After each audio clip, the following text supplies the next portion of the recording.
하나님의 율법의 말씀을 읽음으로 이 백성들에게 변화가 일어나기 시작을 합니다.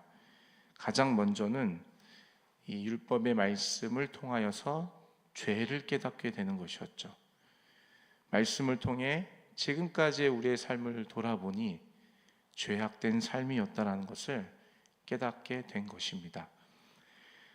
죄를 깨닫는 것이 일어난 이후에 그 다음에 이어진 변화는 그 깨달은 죄를 주님 앞에 회개하기 시작했다라는 것입니다. 하나님의 말씀을 따라 살지 못했던 지난날의 죄악에 대하여 회개하는데, 지금 이 수문화 광장에 모여 있는 이 유다 백성들의 이 모습은 자신들의 죄는 물론 그 앞서 자신들의 조상들의 죄까지 언급하며 회개하기 시작하는 것을 우리가 볼 수가 있습니다. 회개가 일어난 것이죠. 그리고 이 회개에 합당하게 살기 위해 그 다음에 이어진 행동은 하나님의 말씀을 온전히 지키겠다는 언약을 세워 그것을 기록하고 그것을 임봉하는 것이었습니다. 어제 새벽 본문 마지막 부분에 이 백성들이 언약을 세우고 그것을 기록하여 임봉하였다라는 내용까지 우리가 함께 나눴는데요. 이 모습, 이 언약을 세워 기록하고 임봉하는 이러한 모습은 하나님께서 유다 백성들에게 요구하신 것은 아니었습니다. 유다 백성 스스로가 결심하고 행동한 자발적인 행동들이었던 것이죠.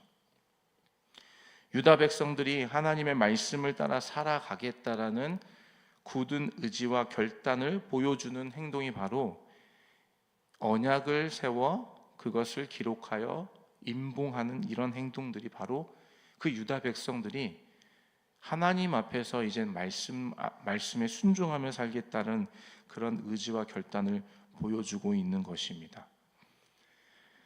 그래서 오늘 본문 10장 1절부터 우리가 많은 사람들의 이름을 본문에서 볼 수가 있게 되는데요. 이 사람들, 이 이름이 바로 이 하나님의 말씀을 따라 살겠다는 언약에 전적으로 동의한 사람들의 이름을 기록한 것입니다. 하나님의 말씀을 전적으로 따르겠다라는 이 언약에 동의한 사람들의 이름을 모두 적어서 임봉하였던 것이죠.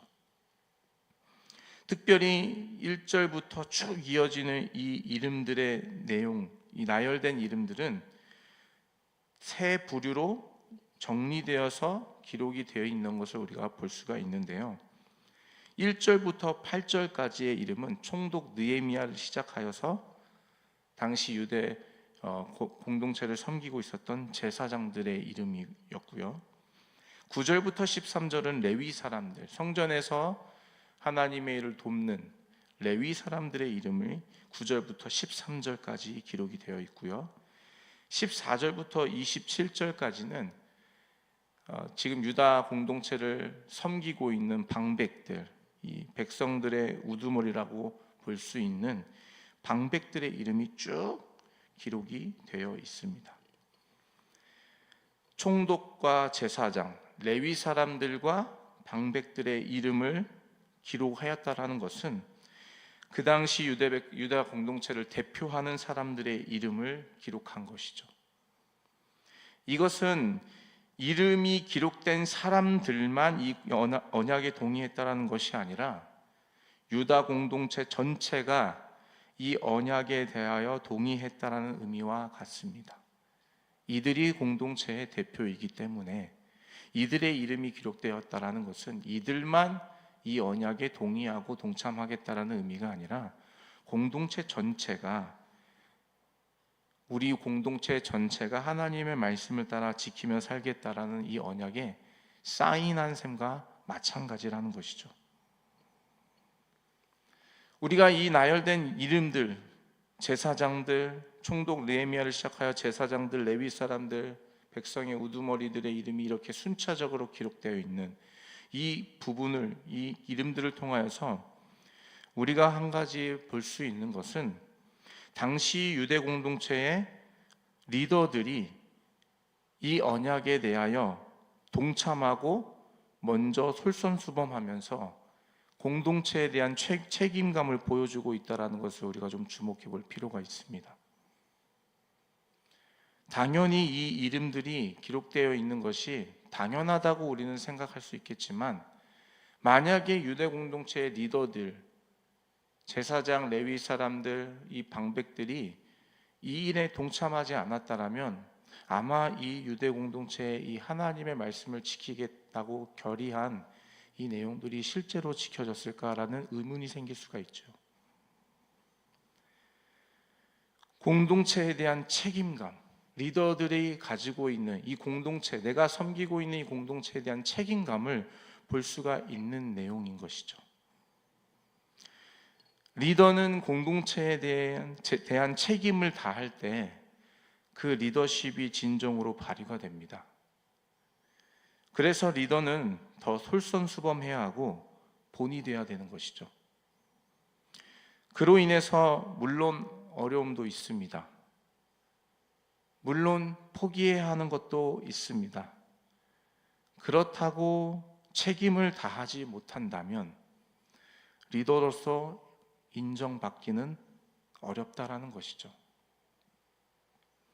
그리고 원래 리더가 하는 일이 그런 것입니다. 공동체를 섬기기 위해서는 어려움도 있고 포기해야 할 것도 있지만, 그럼에도 불구하고 그 공동체에 대한 책임을 끝까지 감당하는 것이 리더이고 리더십을 발휘할 수 있는 방법이라는 것이죠. 느헤미야를 비롯한 유다 공동체의 리더들이 보여주는 모습은 책임을 다하는 리더십이었습니다. 공동체의 변화를 위해, 공동체가 살아나기 위해 솔선수범하여 자신들의 이름을 기록하고 임봉하는 데 앞장섰다라는 것입니다. 그리고 그들의 이름을 걸고 이 말씀을 반드시 지키겠다는 결단을 모든 공동체와 하나님 앞에 드리고 있는 것이죠. 이렇게 임봉하여 유대 공동체 리더들의 이름을 나열한 이 언약의 말씀을 임봉한 이후부터 이제 이 언약은 공식적으로 효력을 갖게 됩니다. 그 임봉한 언약의 내용들이 이제 30절부터 쭉 뒤로 이어집니다. 오늘 말씀뿐만이 아니라 이제 내일 함께 나눠볼 말씀에도 그 언약의 구체적인 내용들이 하나씩 나타나기 시작하는데요. 특별히 오늘 우리 본문에 있는 이 30절과 31절에 이 기록된 언약의 구체적인 내용들을 세 가지로 좀 구분해 볼 필요가 있는데요. 첫 번째로는 30절의 내용에 의하면 이방인들과의 혼인을 하지 않겠다라는 이 언약의 내용을 언급을 하고 있습니다. 우리의 딸들을 이방 땅 백성에게 주지 아니하고 우리의 아들들을 위하여 이방의 딸들을 데려오지 아니하겠다. 이방 사람들과 혼인 관계를 이제 금하겠다, 하지 않겠다라는 그러한 언약의 내용이 들어있는 것을 하나 볼 수 있고요. 두 번째로는 31절에 안식일에 사는 것, 이방인들의 물건을 팔고 하는 일들에 대해서 우리가 그 일들을 사지 않겠다, 안식일에 사고 팔지 않겠다라는 결단을 보여주고 있습니다. 그리고 31절에 또 한 가지, 안식년을 지키겠다. 7째 해마다 땅을 쉬게 하고 그 땅에 있는 모든 빛을 탕감하겠다. 사실 이 말씀들은 레위기에 또 신명기에 하나님께서 율법의 말씀으로 주셨던 것이었죠. 이제 그 말씀으로 다시 돌아가서 땅을 7년째 되는 해는 땅을 쉬게 하고 모든 빛을 탕감해주고 풀어주겠다, 면제하겠다라는 이 율법의 하나님의 말씀을 지키겠다라는 그 내용들을 오늘 세 가지로 30절과 31절에 말씀을 하고 있습니다. 오늘 이 세 가지에 해당되는 언약의 내용을 지키기 위해서는 앞에 이 리더들이 책임을 다하기 위해서 어렵지만 포기해야 하면서까지 그 감당해야 될 책임을 졌던 것처럼 이 세 가지 언약을 유대 공동체가 지키기 위해서는 포기해야 할 것들이 있다라는 것이에요. 먼저는 익숙하고 자연스러운 것을 포기해야 합니다. 바꿔서 말하면 불편함을 감수하고 이 언약에 동참해야 한다라는 것이죠. 이방인들과 혼인을 맺는 것을 계속적으로 하고 있었던 이 유다 공동체 안에 이제는 그것을 하지 않겠다라고 언약의 말씀을 지켜 살겠다고 결단하는 것은 불편함을 감수해야 한다는 것이에요.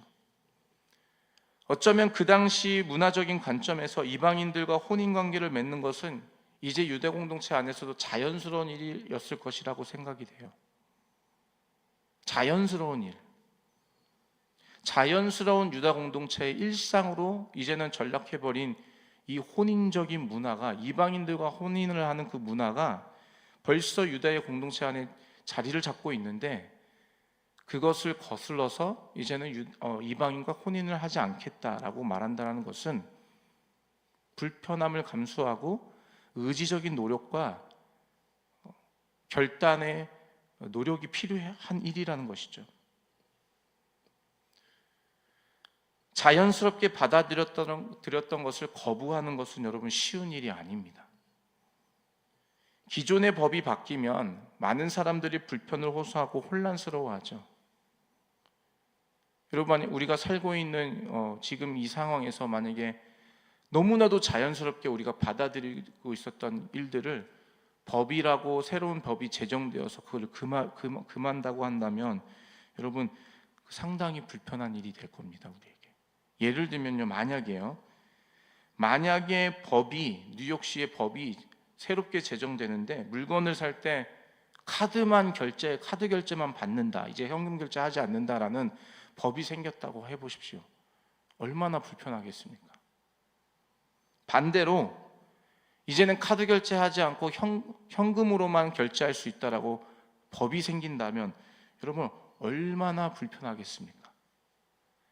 작은 법 하나도 자연스럽고 익숙한 우리의 삶에 그것을 무너뜨리는 어떤 작은 법이라도 굉장히 불편하고 익숙하지 않다라는 것이죠.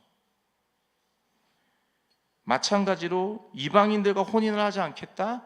그냥 하지 않으면 되지, 이런 개념이 아니라 그 당시 유다 민족에는 벌써 이미 혼인관계, 그런 문화가 자리를 잡고 있는 상황에서 그것을 금하겠다라는 것은 상당히 불편함을 감수하면서도 내가 그 말씀을 지키겠다라는 의지와 결단이 필요한 거라는 것이죠.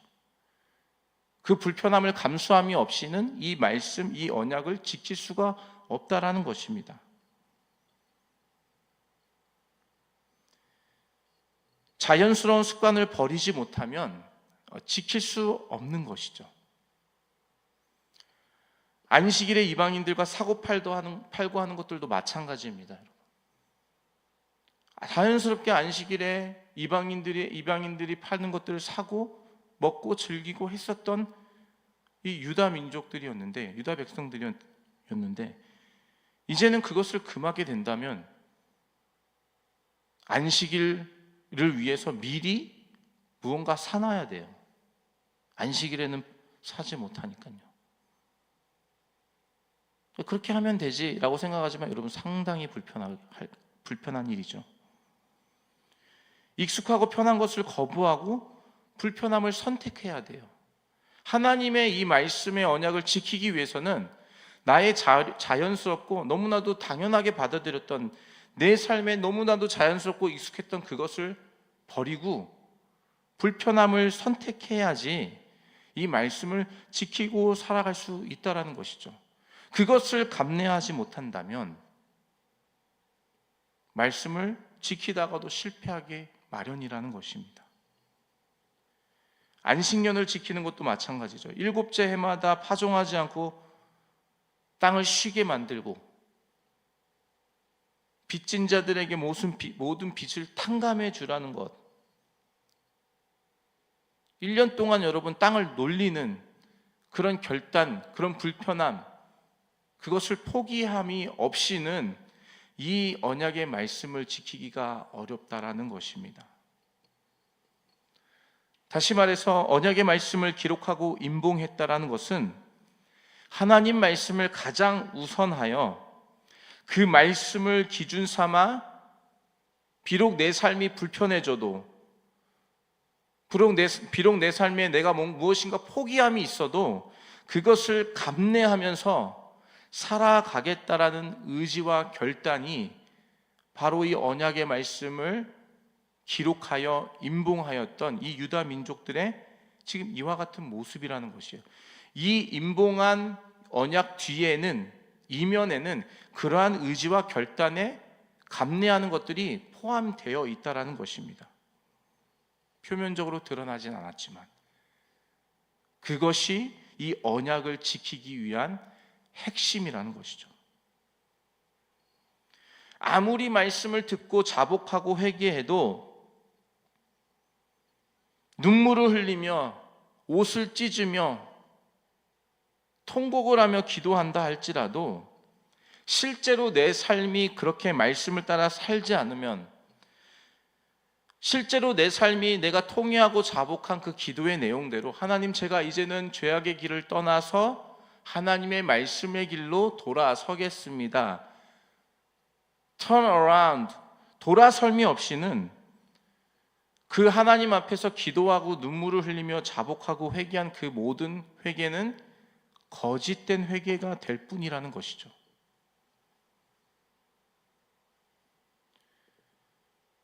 변화된 모습으로 살아가지 않는다면 하나님 앞에 눈물로 회개한 그 모든 의지와 결단은 다 소용이 없는 것과 마찬가지라는 것입니다. 지난 2주부터 금요 예배에 우리가 함께 야고보서 말씀으로 강해를 이어가고 있습니다.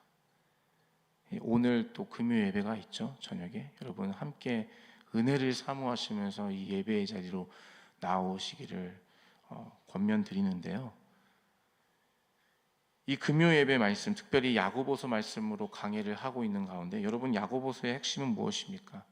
행동으로, 우리의 삶으로, 행동으로 우리가 가지고 있는 믿음을 증명하라는 것이에요. 믿음이 있다는 것을 너희의 삶으로 보이고 증명하라는 것이에요. 살아있는 믿음은 삶의 열매로 증명이 된다고 합니다. 성경이 그렇게 말씀하고 계세요. 포도나무의 정체성, 이 나무가 포도나무인지 사과나무인지 배나무인지, 이 나무의 정체성을 아는 것은 그 열매를 보면 안다고 성경이 말씀하고 계시잖아요. 포도 열매를 맺으면 이 나무가 포도 열매구나, 사과 열매를 맺으면 이 나무가 사과 열매구나를 알 수 있듯이, 우리의 믿음이 정말 살아있는 믿음인가, 우리의 믿음이 주님 앞에서 진실된 믿음인가를 보기 위해서는, 증명하기 위해서는 우리의 삶의 그 열매로 알 수 있다는 것이죠.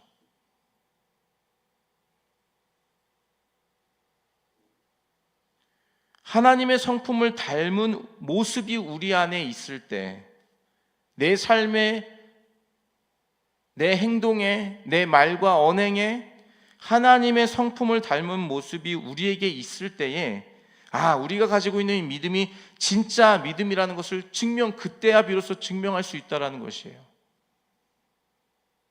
찬양하고 예배 시간에 손들고 기도하고 눈물을 흘리며 막 그렇게 찬양한다 할지라도 우리의 삶으로 돌아가서는 우리의 말과 우리의 행동에는 하나님을 닮은 성품이 없다? 그럼 우리가 예배 때 찬양하고 손들고 그게 무슨 의미가 있습니까, 여러분?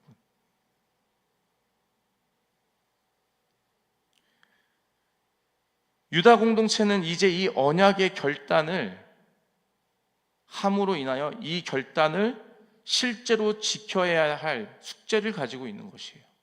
그냥 여기에 이름 썼다고 다 되는 것이 아니고, 이름을 써고 임봉을 했다고 이제 됐다, 이게 아니라 이제부터가 시작이라는 것이죠.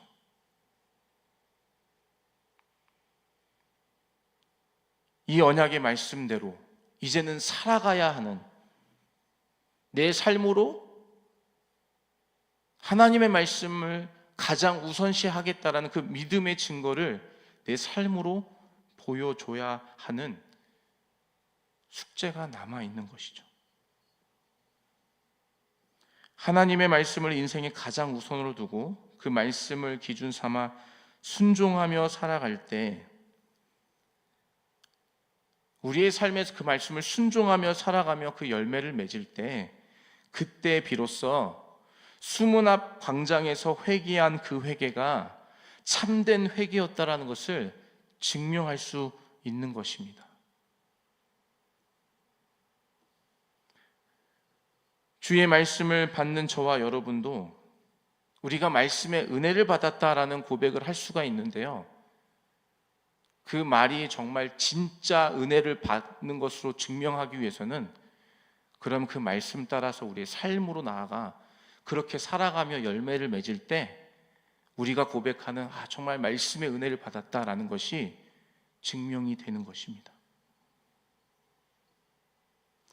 은혜 받은 말씀을 실제 삶에서 불편함을 감수하고 자연스럽고 익숙한 것을 포기하고 어쩌면 더 힘들고 어려운 길을 선택함에도 불구하고 그 말씀을 우선시하여 그 말씀을 삶으로 지켜내므로 그렇게 살아감으로 인하여서 진정 우리가 말씀을 통하여 은혜 받았다라는 그 말의 고백을 증명할 수 있게 되는 것입니다.